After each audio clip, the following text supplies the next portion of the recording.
Hello guys, तो आज हम पढ़ रहे हैं varicose vein. Varicose vein medicine और न्यूरो का दोनों का ही इंपॉर्टेंट टॉपिक है। तो सबसे पहले अपन देखते हैं कि वेरिकोज वेन होता क्यों है।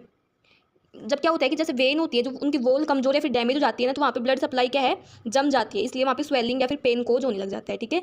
और ये लोअर लिम्स में सबसे ज़्यादा होता है, और लोअर लिम्स में भी लेफ्ट लेग्स को सबसे ज़्यादा इफेक्ट करता है। लेफ्ट लेग को सबसे ज़्यादा इफेक्ट क्यों करता है? लेफ्ट लेग पर वीनस ड्रेनेज पर कभी कभी एब्डोमिनल स्ट्रक्चर जैसे लेफ्ट कॉमन इलियक वेन पे राइट कॉमन इलियक आर्टरी का प्रेशर थोड़ा ज़्यादा हो जाता है, इसलिए है ना, वो लेफ्ट लेग को सबसे ज़्यादा इफेक्ट करता है। ठीक है। अब देखते हैं इसकी definition. Varicose vein is a dilated tortuous elongated superficial vein. ये सुपरफिशियल वेन को सबसे ज़्यादा इफेक्ट करता है। यूजुअली ऑफ लोअर लिम्स को सबसे ज़्यादा इफेक्ट करता है due to valvular incompetence and venous hypertension. ठीक है, ये इसकी डेफिनेशन है। अब देखते हैं इसकी इटियोलॉजी क्या है। दो टाइप है, प्राइमरी और secondary. Primary congenital weakness of when, या तो अपने कंजेनाइटल ही अगर वेन में वीकनेस है तो। Secondary deep vein thrombosis, DVT, pelvic tumour, pregnancy, obstruction, superficial when dilation. ये अपना सेकेंडरी में आ जाएगा। या तो भाई अपन को डीवीटी हो गया, फिर पेल्विक ट्यूमर हो गया प्रेगनेंसी में, या फिर ऑब्स्ट्रक्शन सुपरफिशियल वेन डायलेशन में। Risk factor, prolong standing teachers speakers, जैसे कि बहुत ज़्यादा लंबे टाइम तक खड़े रहते हैं उन लोगों के, मोटापा, ओबिसिटी, बहुत मोटे लोगों के, प्रेगनेंसी के time, family history, age related degeneration, इन सब लोगों को सबसे ज़्यादा इफेक्ट करता है ये। क्लिनिकल फीचर क्या देखेंगे इसमें? Dilated tortuous vein visible specially when the standing.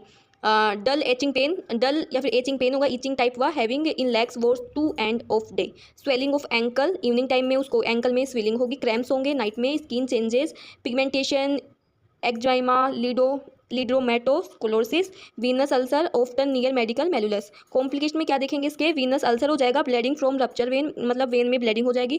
थ्रोम्बोफेलोबाइटिस, स्कोजिमिया, malignant transformation हो जाएगा। और मैनेजमेंट में क्या देखेंगे इसका? कंजर्वेटिव मैनेजमेंट देखेंगे, compressive stocking, leg elevation, exercise, calf muscles pump activation. Avoid prolonged standing को अपन अवॉइड करेंगे, एक्सरसाइज करेंगे, लेग को एलिवेशन में रखेंगे और कंप्रेशन करेंगे। अब देखते हैं medical. No specific curative medicine for varicose vein, इसका कोई भी स्पेसिफिक मेडिसिन नहीं है वेरिकोज वेन का। Drugs are supportive use for symptoms or complication, drugs एक सपोर्टिव ही यूज कर सकते हैं अपन, प्रॉपर इलाज नहीं हो सकता उन ड्रग्स के। Veno active agent, example diosmin, hesperidin, improve venous tone, reduce oedema. ये दोनों मेडिसिन क्या करती हैं?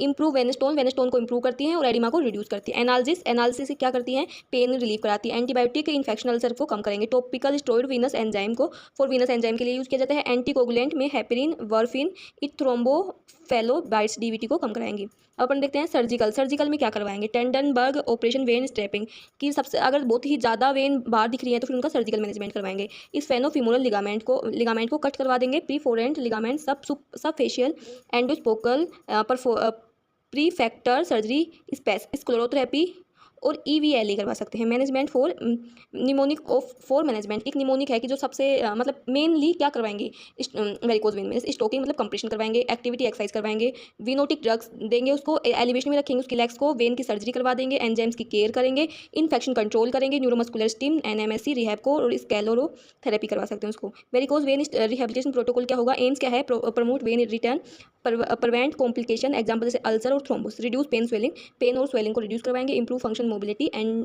Educate for long term self care, और एजुकेट करवाएंगे लॉन्ग टर्म तक सेल्फ केयर कैसे करें। पोजिशनिंग कैसे करवाएंगे? लिम्ब को एलिवेशन में रखेंगे। अवॉइड प्रोलॉन्ग स्टैंडिंग और सिटिंग, और है ना, जो लंबे टाइम तक की जो स्टैंडिंग है उसको थोड़ा सा अवॉइड करवाएंगे। इनकरेज साइड लाइन और supine with the elevated leg during rest, और इंकरेज करेंगे इसको कि साइड लाइन और सुपाइन लाइन में एलिवेट रखें लेग्स को ड्यूरिंग रेस्ट के टाइम उसको एलिवेटेड रखें लेग्स को। Exercise therapy, calf muscles pump activity very important, calf muscles की पंप एक्टिवेशन करवाएंगे। Active ankle pumps, dorsiflexion and plantar flexion, toe curls, heel raise, walking in feasible walking is the best pump, और cycling of और foot pedals for paralysis weak limb, example after stroke and SCI spinal cord injury. Frequency क्या रखेंगे इसकी? 10 to 20 repetition 3 से 4 time पर daily करवाएंगे इसको। Compression therapy, graduate compression stocking class 1 से 2 तक, worn during day remove at night, multilayer bandaging for ulcer, teach correct method of wearing stocking, no wrinkles और फोल्ड्स। इलेक्ट्रिकल मॉडिफिकेशन में NMSC दे देंगे, फ्लैटिक stimulation tense दे देंगे for pain relief के लिए। Skin and ulcer care में क्या करेंगे? Daily inspection और कीप स्किन क्लियर, मॉइस्चराइजर लगाएंगे, प्रॉपर ड्रेसिंग कराएंगे उसके, अवॉइड ट्रोमा टू लिम्स को। गेट ट्रेनिंग में encourage early ambulation is medically fit, use of aids walkers sticks if neuro difficult present, emphasise heels tight toe off pattern to activate calf muscle. Patient educate कैसे करवाएंगे? Avoid standing sitting too long to walking break, weight management, regular exercise life long, proper foot care, neuropathy patient.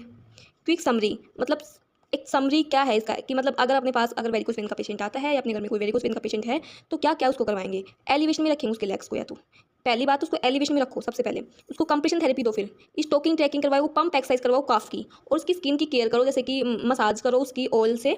और ये देखो varicose vein का patient का leg ऐसे हो जाता है, वेन्स कैसे बाहर ही दिख रही है ऐसा सेम।